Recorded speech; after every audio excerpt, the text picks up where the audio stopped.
വീണ്ടും ഒരു നിപ്പ കേസും അതോടൊപ്പം ഒരു മങ്കി പോക്സും എംപോക്സ് കേസും റിപ്പോർട്ട് ചെയ്ത സാഹചര്യത്തിലാണ് ഇന്ന് പ്രത്യേകമായി വിവിധ തരത്തിലുള്ള മീറ്റിങ്ങുകൾ ഇവിടെ വിളിച്ചു ചേർത്തത്.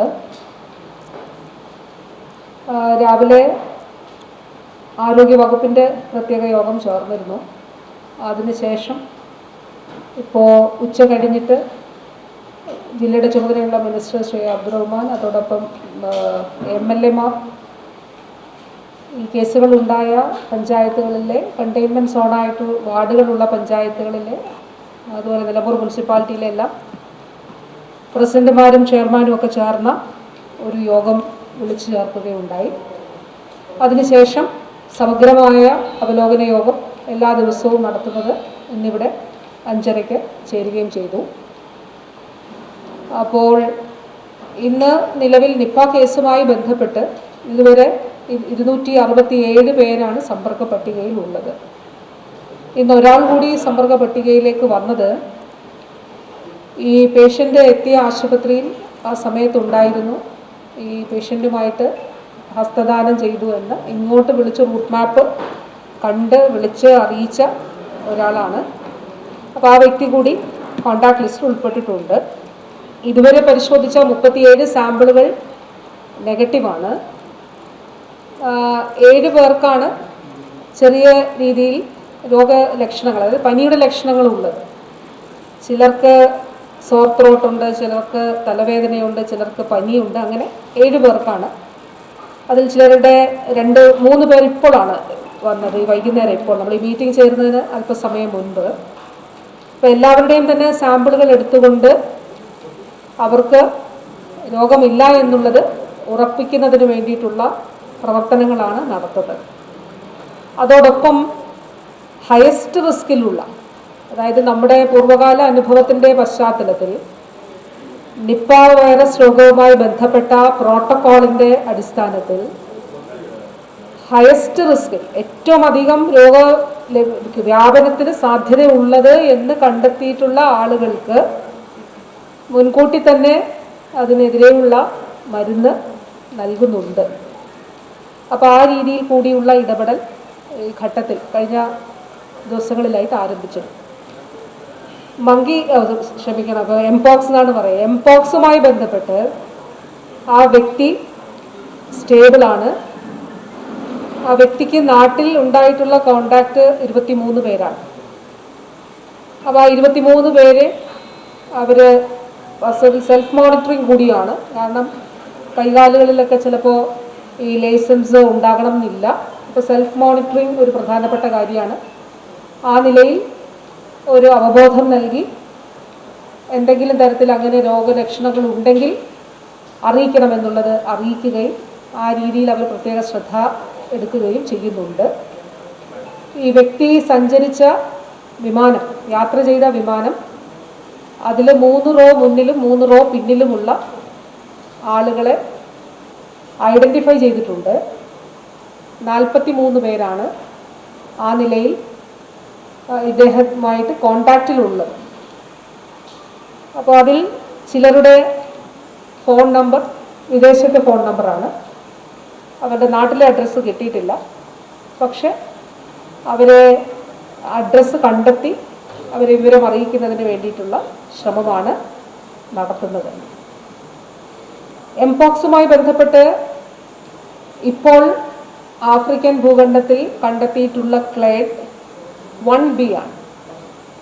നേരത്തെ ലോകാരോഗ്യ സംഘടന എംപോക്സിനെ ഹെൽത്ത് എമർജൻസി ആയിട്ട് പ്രഖ്യാപിച്ചപ്പോൾ അന്ന് ക്ലേഡ് 2B ആയിരുന്നു. അന്ന് കുറേ കേസുകൾ കേരളത്തിലും ഉണ്ടായി.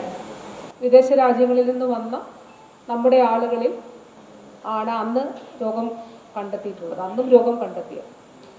ഇന്ന് കഴിഞ്ഞ ദിവസം പറഞ്ഞതുപോലെ വിദേശത്തു നിന്ന് വന്ന UAE-യിൽ നിന്ന് വന്ന ഒരു ചെറുപ്പക്കാരനാണ് രോഗം കണ്ടെത്തിയിട്ടുള്ളത്. അപ്പോൾ ഇദ്ദേഹത്തിൻ്റെ ഈ ഒരു ഏത് ക്ലേഡാണ് എന്നുള്ളത് കണ്ടെത്താൻ വേണ്ടിയിട്ട് അതിൻ്റെ ജിനോമിക് സീക്വൻസിങ് നടത്തുന്നുണ്ട്. ഇപ്പോൾ ഇത് തമ്മിലുള്ള വ്യത്യാസം 2B ആണെങ്കിൽ രോഗവ്യാപനം കുറവാണ്, വളരെ അടുത്ത കോണ്ടാക്റ്റിലൂടെ മാത്രമേ പകരുകയുള്ളൂ.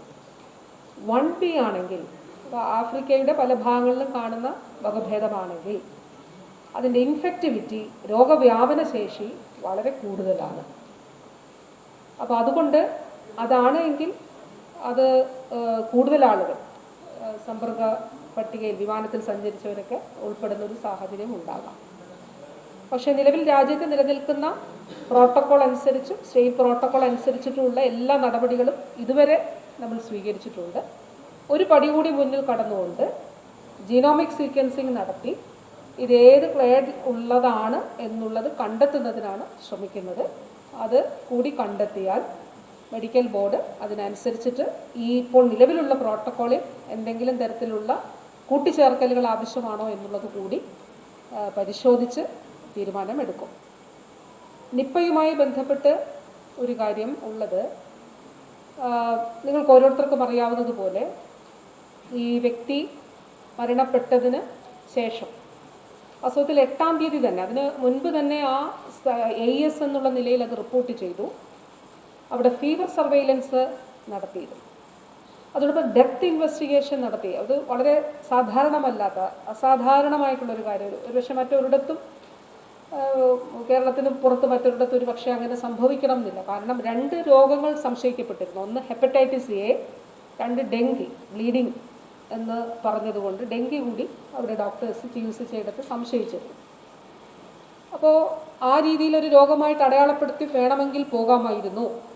പക്ഷെ അങ്ങനെയല്ലാതെ AES അതോടൊപ്പം തന്നെ അത് കണ്ടെത്തിയ ഒരു സാഹചര്യത്തിൽ നമ്മുടെ സിസ്റ്റത്തിലെ, നമ്മുടെ ആരോഗ്യ വകുപ്പിലെ ഡോക്ടേഴ്സിന് DSO ഉൾപ്പെടെ അവർക്കുണ്ടായിട്ടുള്ളൊരു സംശയമാണ് വാസ്തവത്തിൽ ഈ സാമ്പിൾ പരിശോധനയ്ക്ക് എടുപ്പിക്കുന്നതിന്, അതായത് ആ ആശുപത്രിയിൽ അവശേഷിച്ചിരുന്ന ഒരു സാമ്പിളിൻ്റെ ഒരു ഭാഗമാണ് എടുത്ത് പരിശോധിച്ചത്.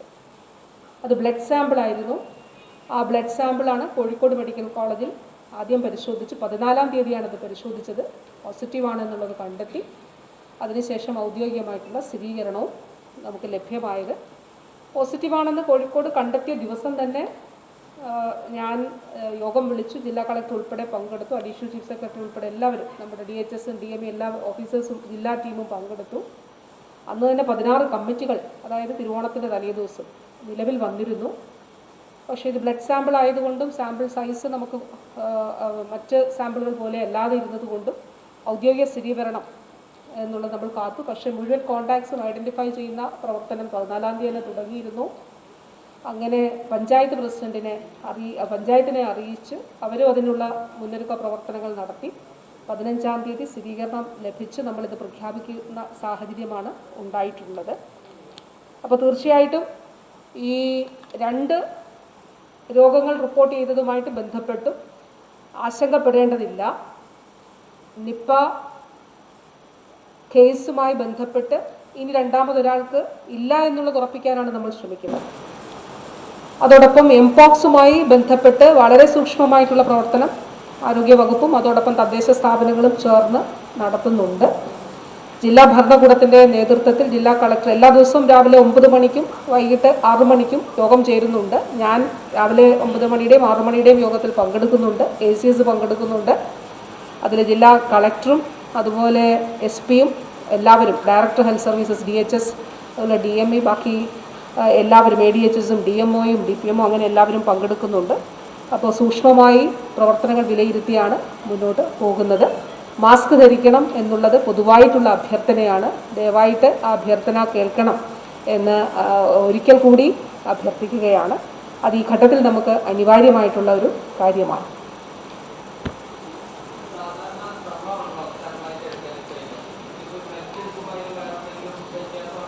ഒന്നുമില്ല, പല സാമ്പിൾ എടുക്കും. ഒരു വ്യക്തിയുടെ തന്നെ പല സാമ്പിൾസ് എടുക്കും.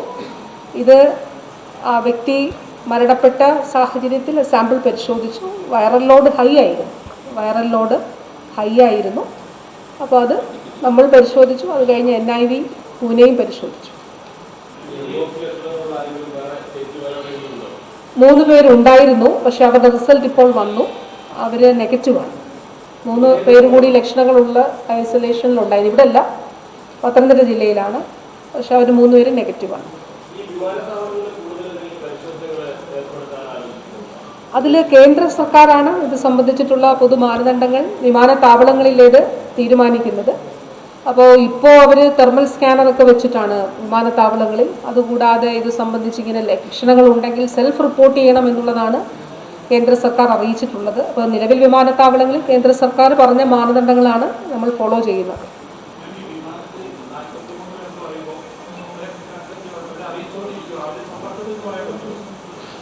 അവർ ശരിക്കും സമ്പർക്കത്തിൽ വരണം എന്നുള്ളതില്ല. അതാണ് ഞാൻ പറഞ്ഞത്. ഏത് ക്ലേഡ് ആണ് എന്നുള്ളത് 2B ആണെങ്കിൽ വളരെ ക്ലോസ് കോണ്ടാക്റ്റിലൂടെ മാത്രമേ എംപോക്സ് പകരത്തുള്ളൂ.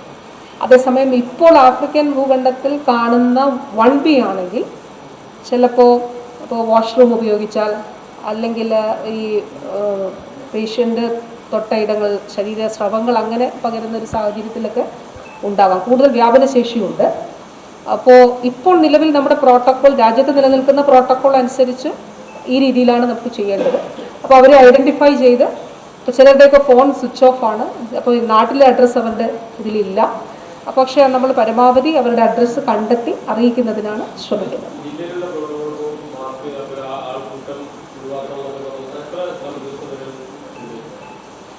അത് നിലവിൽ നമ്മുടെ ഈ ഒരു മീഡിയം ഇൻക്യുബേഷൻ ടൈമുണ്ട്. നമുക്ക് സാധാരണ ഒരു ഇൻക്യുബേഷൻ പീരീഡ് 21 ദിവസം. പക്ഷെ മുൻ കേസിൽ നമ്മൾ 21 ദിവസം അല്ല, നമ്മൾ ആ ഒരു സോണിലുള്ള ഹൈ റിസ്ക് ആയിട്ടുള്ളവരൊക്കെ പരിശോധനയ്ക്ക് വിധേയമായിട്ടുണ്ട്, അല്ലെങ്കിൽ അവർക്കൊരു രോഗം വരാൻ സാധ്യതയില്ല എന്നുള്ളതൊക്കെ കണ്ടെത്തിയാൽ മെഡിക്കൽ ബോർഡാണ് അക്കാര്യങ്ങൾ തീരുമാനിക്കുക. മെഡിക്കൽ ബോർഡ് ചർച്ച ചെയ്തതിന് ശേഷം ജില്ലാ കളക്ടറെ അറിയിക്കും, മെഡിക്കൽ ബോർഡിൻ്റെ ഒരു അഭിപ്രായം അറിയിക്കും, ജില്ലാ കളക്ടർ അതിനനുസരിച്ചിട്ടുള്ള തീരുമാനം എടുക്കും.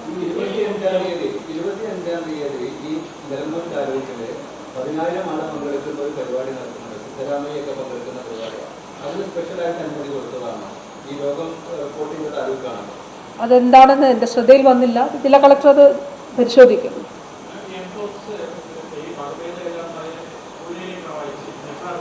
അല്ല, നമ്മുടെ IAVയിലും പരിശോധിക്കുന്നുണ്ട്. ഇൻസ്റ്റിറ്റ്യൂട്ട് ഓഫ് അഡ്വാൻസ്ഡ് വൈറോളജി നമ്മുടെ സംസ്ഥാനത്ത് സ്ഥാപനത്തിലും പരിശോധിക്കുന്നുണ്ട്, അവിടെയും പരിശോധിക്കും. അപ്പോൾ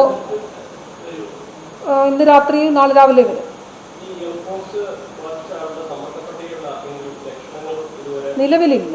നിലവിലാർക്കും രോഗലക്ഷണങ്ങളില്ല. അതും ഈ പറഞ്ഞതുപോലെ ഒരു ടുവേർഡ്സ് എൻഡാണ്, കുറച്ച് 21 ദിവസമാണ് ഇൻക്യുബേഷൻ. ഒരു അവസാന സമയമാണ് ഈ ലേഷൻസ് പ്രത്യക്ഷപ്പെടുക. അതിന് മുൻപ് ചിലപ്പോൾ ചെറിയ പനിയുണ്ടാകും. പക്ഷേ ഇവർക്കാർക്കും തന്നെ ഇപ്പോൾ അങ്ങനെ പനിയോ രോഗലക്ഷണങ്ങളോ ഇല്ല. നാട്ടിൽ 23. വിദേശത്ത് അവരെയും കോണ്ടാക്ട് ചെയ്തിരുന്നു. 6 പേരാണ് അവരൊരു റൂമിൽ ഉണ്ടായിരുന്നത്. അപ്പോൾ അവരെയും നമ്മൾ ആരോഗ്യ പ്രവർത്തകർ കോണ്ടാക്ട് ചെയ്തിട്ടുണ്ട്.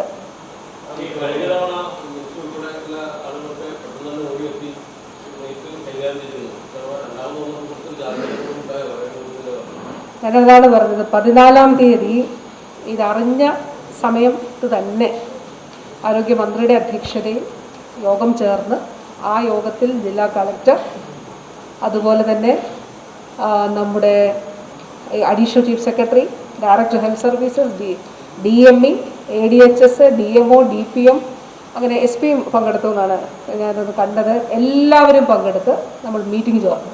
അതായത് 14-ാം തീയതി എന്ന് പറയുമ്പോൾ കോഴിക്കോട് നിന്ന് ഡോക്ടർ അനിത എന്നെ വിളിച്ചു പറഞ്ഞ സമയമാണ്. അവിടുത്തെ മൈക്രോബയോളജി ഡിപ്പാർട്ട്മെൻറ്റിൻ്റെ മേധാവിയാണ് ഡോക്ടർ അനിത.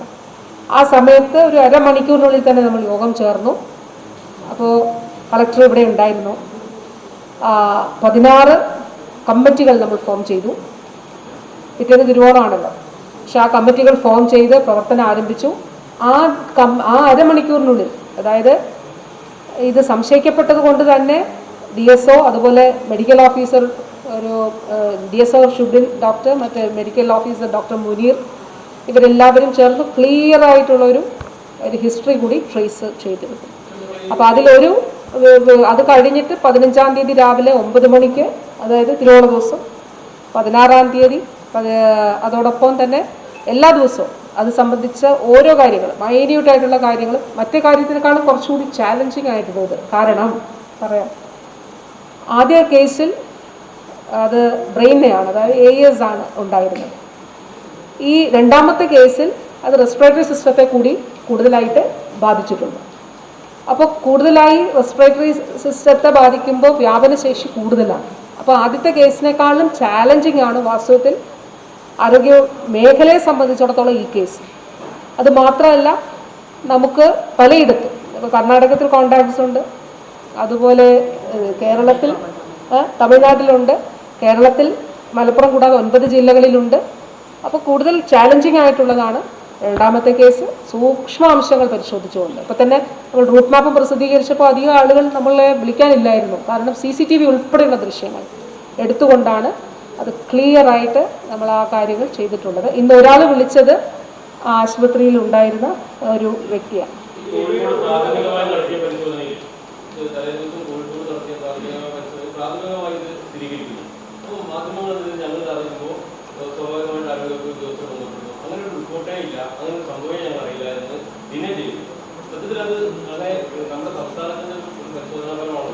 അത് ആ സമയത്ത് മാധ്യമങ്ങളുടെ വാർത്ത വന്നാൽ, അതായത് പ്രാഥമിക നമ്മളെല്ലാവരും കൊടുക്കുന്ന പ്രാഥമികമായ കാരണമെന്നാണ്, നാളെ അന്വേഷണം കാരണമെന്നാണ്. അതുകൊണ്ട് ഗുണവരെ ഉണ്ടാവും.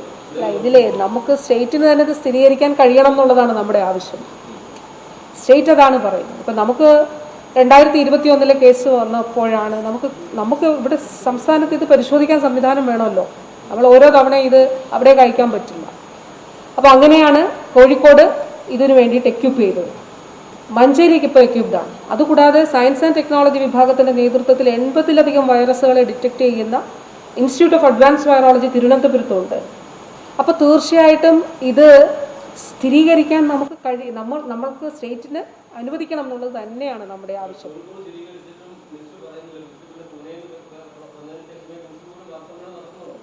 എവിടുന്ന് വന്നപ്പോഴാ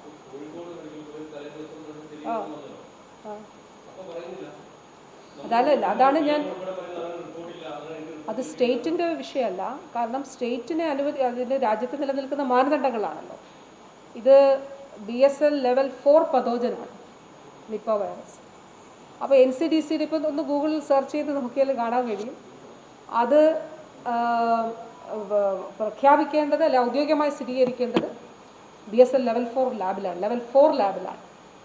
വാസ്തവത്തിൽ നമ്മുടെ സ്റ്റേറ്റിൻ്റെ ഇനിഷ്യേറ്റീവ് കൊണ്ടാണ് നമുക്കിത് പരിശോധിക്കാൻ സംവിധാനം നമ്മുടെ മെഡിക്കൽ കോളേജ് വേണം എന്നുള്ളത്. നമ്മൾ ആവശ്യപ്പെട്ടതിൻ്റെ ട്രെയിനിങ് കൊടുത്തു. എത്ര ദിവസം ട്രെയിനിങ്, എത്ര ബാച്ചായിട്ട്, ഞാൻ 2021 ഓർക്കുന്നു, ബാച്ചായിട്ട് ട്രെയിനിങ് കൊടുത്തു. അത് നമുക്ക് കിറ്റുകളൊക്കെ അവൈലബിൾ ആകാൻ വലിയ വിഷമമായിരുന്നു. അപ്പോൾ നമ്മുടെ ഒരു പരിശ്രമ ഫലമായിട്ടാണ് നമ്മുടെ സംസ്ഥാനത്ത് പരിശോധിക്കാൻ മെഡിക്കൽ കോളേജുകളിൽ സംവിധാനം ഒരുക്കാൻ കഴിഞ്ഞത്. കോഴിക്കോടായി, ഇവിടെ മലപ്പുറത്തായി, ഇപ്പോൾ തിരുവനന്തപുരത്തും തൃശ്ശൂരും ഒക്കെ തന്നെ നമ്മുടെ ലാബുകളിൽ പരിശോധിക്കാൻ വേണ്ടിയിട്ട് അവർക്ക് ട്രെയിനിങ് കൊടുത്തിട്ടുണ്ട്. ലാബുകൾ കൂടി നമ്മൾ സജ്ജമാക്കുകയാണ്. IAVയിൽ നമുക്ക് പരിശോധിക്കാം. IAVയിൽ എല്ലാ സജ്ജീകരണങ്ങളും ഉണ്ട്. അപ്പോൾ ഇത് പ്രഖ്യാപിക്കുക എന്നുള്ളത് നമ്മളെ ആരോഗ്യ വകുപ്പിനെ സംബന്ധിച്ചിടത്തോളം നമ്മൾ നടപടികൾ സ്വീകരിക്കുക എന്നുള്ളത് വളരെ പ്രധാനപ്പെട്ടൊരു കാര്യമാണ്. ആ നടപടികളെല്ലാം സ്വീകരിച്ചിട്ടുണ്ട്. സ്റ്റേറ്റിന് പ്രഖ്യാപിക്കാൻ കഴിയണം എന്നുള്ളത് തന്നെയാണ്, ആ നിലപാട് തന്നെയാണ് കേരളത്തിന് ഉള്ളത്. അത് എല്ലാ സ്റ്റേറ്റ്സിനും അങ്ങനെയാണ്. പല അതൊരു അങ്ങനെ ചിന്തിക്കുന്ന ഒരുപാട് ഹെൽത്ത് എക്സ്പേർട്സ് ഉണ്ട്. പക്ഷേ അങ്ങനെ ഒരു സ്ഥിതി ഇല്ലാത്തത് കൊണ്ട് നമ്മുടെ പ്രവർത്തനങ്ങൾ തടസ്സപ്പെടുന്നൊരു സാഹചര്യമൊന്നുമില്ല. കാരണം നമുക്ക് വ്യക്തമാണല്ലോ, നമ്മുടെ റിസൾട്ട് പോസിറ്റീവ് ആണെങ്കിൽ പോസിറ്റീവാണ്. അപ്പോൾ എന്നുള്ളത് തന്നെയാണ്. നമുക്കൊരു ഫേക്ക് പോസിറ്റീവ് ഉണ്ടായാൽ കുഴപ്പമില്ല, പക്ഷെ ഫേക്ക് നെഗറ്റീവ് ഉണ്ടായി അതനുസരിച്ച് നമുക്ക് പോകാൻ അത് നമുക്ക് അപകടത്തിലേക്ക് കൊണ്ടുപോകും. വരും അതിലേക്ക് എന്തോ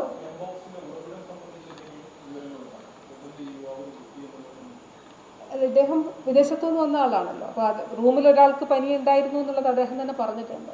അങ്ങനെയാണ് ഡോക്ടേഴ്സ് പറഞ്ഞിട്ടുള്ളത്. എങ്ങനെ? അതായത് വിദേശത്ത് അദ്ദേഹം താമസിച്ചിടത്ത് ചെറിയ ലേഷൻസ് ഉണ്ടായിരുന്നു എന്നുള്ളതാണ്.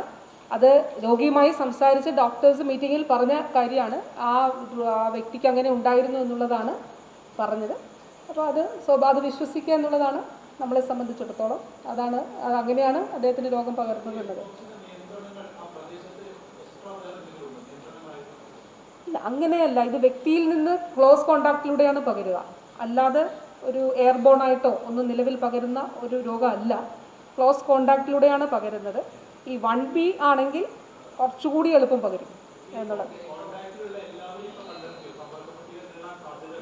ഇല്ല, ഇദ്ദേഹം പോയിട്ടുള്ള എല്ലായിടത്തും കണ്ടെത്തിയിട്ടുണ്ട്. ഇപ്പം നിപ്പ കേസുമായി ബന്ധപ്പെട്ട് കോൺടാക്ട്സിനെ കണ്ടെത്താൻ പോലീസിൻ്റെ സഹായം നമ്മൾ തേടിയിരുന്നു. മൊബൈൽ ടവർ ലൊക്കേഷൻ, പിന്നെ അവരോട് തന്നെ ചോദിച്ചുകൊണ്ട് എവിടെയെന്നുള്ളത്. അപ്പോൾ ഈ കേസിലും അങ്ങനെ എല്ലാ സംവിധാനം കൂടി ഒരുക്കിക്കൊണ്ടാണ് നമ്മൾ കോൺടാക്ട്സ് കണ്ടെത്തുന്നത്. നിപ്പയുടെ ഉറവിടം സംബന്ധിച്ച് ഈ വ്യക്തിയുടെ വീട്ടിൽ, ഈ പേഷ്യൻറ്റിൻ്റെ വീട്ടിൽ അവിടെ ചില പഴവർഗ്ഗങ്ങളുമായിട്ട് ബന്ധപ്പെട്ട് അത് ഭക്ഷിച്ചു എന്നുള്ളത് റിപ്പോർട്ട് ചെയ്യപ്പെട്ടിട്ടുണ്ട് എന്നുള്ളതാണ് നമ്മുടെ ആരോഗ്യ പ്രവർത്തകർ അറിയിച്ചിട്ടുള്ളത്. അവിടെ വവ്വാലുകൾ എത്താറുള്ളതാണ്. അപ്പോൾ അതിൻ്റെ ഫോട്ടോസ് ഉൾപ്പെടെ ഇവരെ എടുത്തിട്ടുണ്ട്.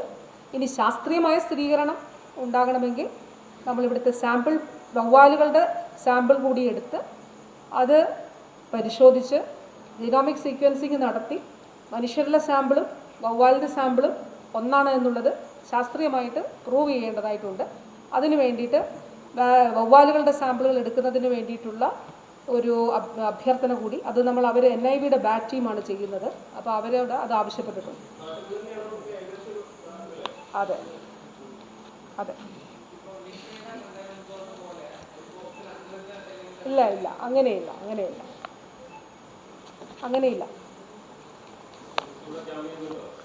100 ദിന പരിപാടിയുടെ ഭാഗമായിട്ട് എറണാകുളത്ത് നാളെ എനിക്ക് പരിപാടിയാണ്.